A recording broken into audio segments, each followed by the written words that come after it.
ये कुछ इस तरीके से अपने ऑर्बिट में चक्कर लगा रहा है और ये जाकर के ये डिडीमॉस से नहीं डाइमार्फोस से जाकर के टकराएगा। ठीक है, ये टक्कर 24,000 किलोमीटर प्रति घंटे की रफ्तार से होगी और यहां पर 10 लाख से ज्यादा ऐसे टुकड़े बिखरेंगे। दोस्तों, इंडियन टाइम के अनुसार कल सुबह में नासा का एक अंतरिक्ष यान एस्ट्रॉइड से टकराने वाला है। वो एस्ट्रॉइड से टकरा रहा है जानबूझ करके और ये एक मिशन के तहत हो रहा है जिसका नाम है डार्ट मिशन। नासा इस मिशन के जरिए ये जानना चाहता है कि क्या भविष्य में अगर इन फ्यूचर में अगर कोई एस्ट्रॉइड आकर के पृथ्वी से टकराता है तो उससे निपटा कैसे जा सके। इस वीडियो में हम लोग पूरा डिटेल में समझने वाले हैं ये डार्ट मिशन होता क्या है, नासा कैसे किस प्रोसेस के तहत इससे टकरा रहा है, क्या कुछ डिटेल्स है, सारी वीडियो में हम लोग जानने वाले हैं। तो नासा का डार्ट मिशन के तहत दोस्तों एस्ट्रॉइड से टकराव तो आज ही के दिन होने वाला है 26 सितंबर को शाम को 7:30 बजे। लेकिन चूंकि ये अमेरिकन टाइम के अनुसार है तो भारतीय टाइम पर अगर हम लोग देखें तो कल सुबह में तड़के ही ये टकराव होगा भारतीय समय अनुसार। आप दुनिया भर के तमाम न्यूज एजेंसीज पर ये न्यूज वायरल होते देखेंगे कि धरती का महा टेस्ट होने जा रहा है। कल सुबह में ये एस्ट्रॉइड टेस्ट होगा।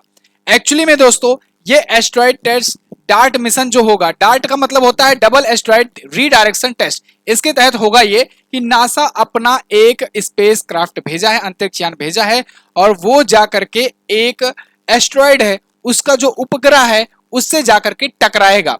समझो इस चीज को।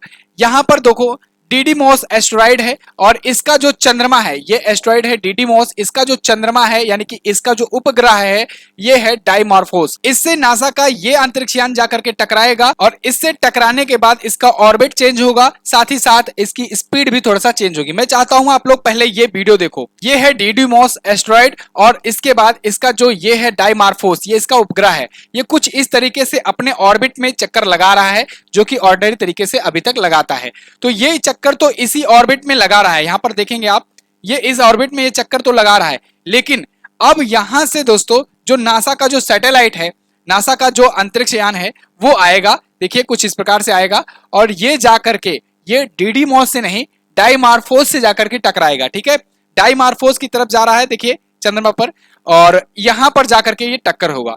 ये टक्कर 24,000 किलोमीटर प्रति घंटे की रफ्तार से होगी और यहां पर 10 लाख से ज्यादा ऐसे टुकड़े बिखरेंगे अंतरिक्ष में। और उसके बाद इसका नतीजा क्या होगा? इसका नतीजा ये होगा कि ये जो ऑर्बिट है, इसका जो डाइमार्फोस का ऑर्बिट है ये 1% चेंज हो जाएगा और 1% चेंज होने से इसका ऑर्बिट कुछ इस तरीके से हो जाएगा, यानी कि वो अपना ऑर्बिट भी चेंज कर दिया, थोड़ा सा टिल्ट हो गया टकराव होने की वजह से।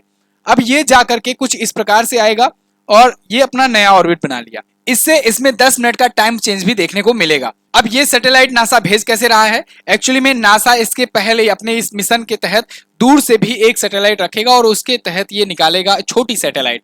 ये जो छोटी सैटेलाइट होगी ये जाएगी टकराव करने और ये जो होगा ये भी उसी के आसपास में ही रहेगा फोटोज वगैरह इमेजेस वगैरह भेजने के लिए।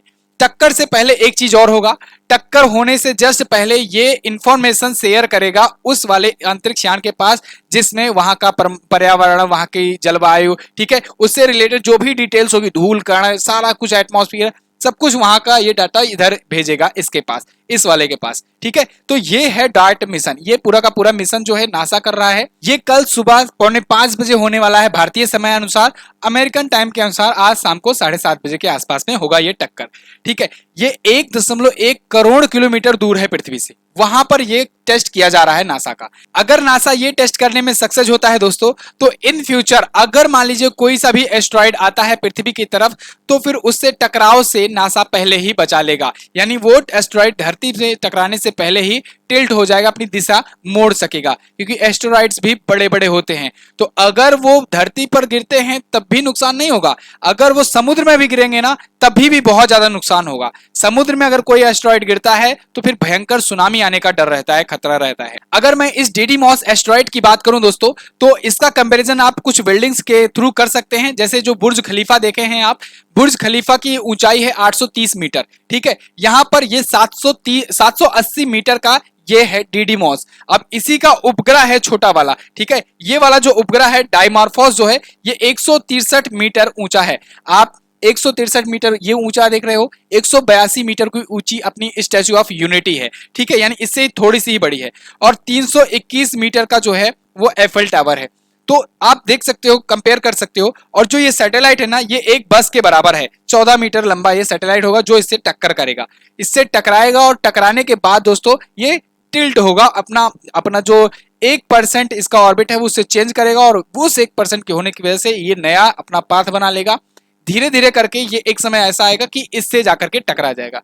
तो इस हिसाब से नासा ये देखेगा कि ना सिर्फ उसका एस्ट्रॉयड बल्कि उसके उपग्रह से टकराव से कैसे दोनों का रास्ता बदला जा सकता है, दोनों का जो घूर्णन का वो है एरिया है वो चेंज किया जा सकता है।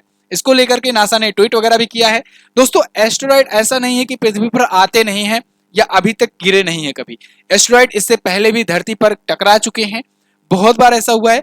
हालांकि अमूमन बार ऐसा होता है कि बहुत छोटे छोटे होते हैं, धरती के वायुमंडल में आते से पहले ही जल करके बिखर जाते हैं। बहुत बार ऐसा होता है क्योंकि इतना घर्षण होता है कि वो एस्टेरॉयड जल जाते हैं, टुकड़ों में बिखर जाते हैं।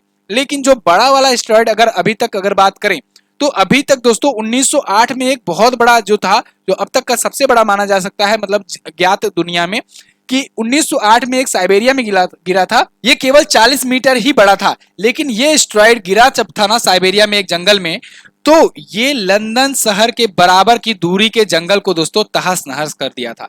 इतना ज्यादा इंपैक्टफुल होता है, सोचिए 40 मीटर का ही एस्टेरॉयड लंदन जैसे बड़े शहर के बराबर की जमीन को यह साइबेरिया में खत्म कर दिया था। 20 मंजिला अगर अनुमान लगाया जाता है साइंटिस्ट के द्वारा, 20 मंजिला अगर कोई एस्टेरॉयड है, अगर वो गिरता है तो एक छोटा देश जो है पूरी तरीके से वो तबाह कर सकता है, इतना ज्यादा उसकी ताकत होती है। अब तक 10 लाख से ज्यादा एस्टेरॉयड का पता चला है, जो करीब, जिनमें से 27,000 जो है वो जितना दूरी पृथ्वी से सूर्य की है उतनी दूरी पर ये स्थित है। ये होते हैं एस्टेरॉयड। दोस्तों आई होप आपको ये समझ में आया होगा कि नासा का ये डार्ट मिशन है क्या, ये कैसे काम कर रहा है, और इसको लेकर के नासा किस प्रकार से टेस्टिंग करना चाह रहा है। अगर वीडियो पसंद आई है ऐसी ही और इंटरेस्टिंग वीडियोस के लिए चैनल को सब्सक्राइब करें, और आने वाली वीडियोस का नोटिफिकेशन पाने के लिए बेल आइकन को जरूर प्रेस करें। आप लोग के लिए दोस्तों नवरात्रि स्पेशल का सेल भी चल रहा है, जिसके तहत आप 60% का डिस्काउंट भी प्राप्त कर सकते हो, और ये 60% डिस्काउंट दोस्तों आपको मिलेगा हमारी हर प्रकार की ई बुक और वीडियो कोर्सेज वगैरह पर। तो इस डिस्काउंट को पाने के लिए दोस्तों आप MZT ऐप डाउनलोड करें।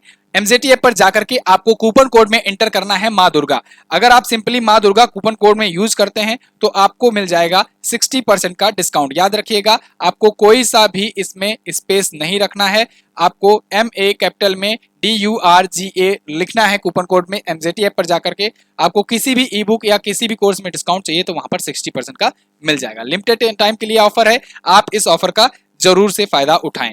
Wish you very very all the best. मिलते हैं अगली वीडियो में, तब तक के लिए नमस्कार, जय हिंद, वंदे मातरम।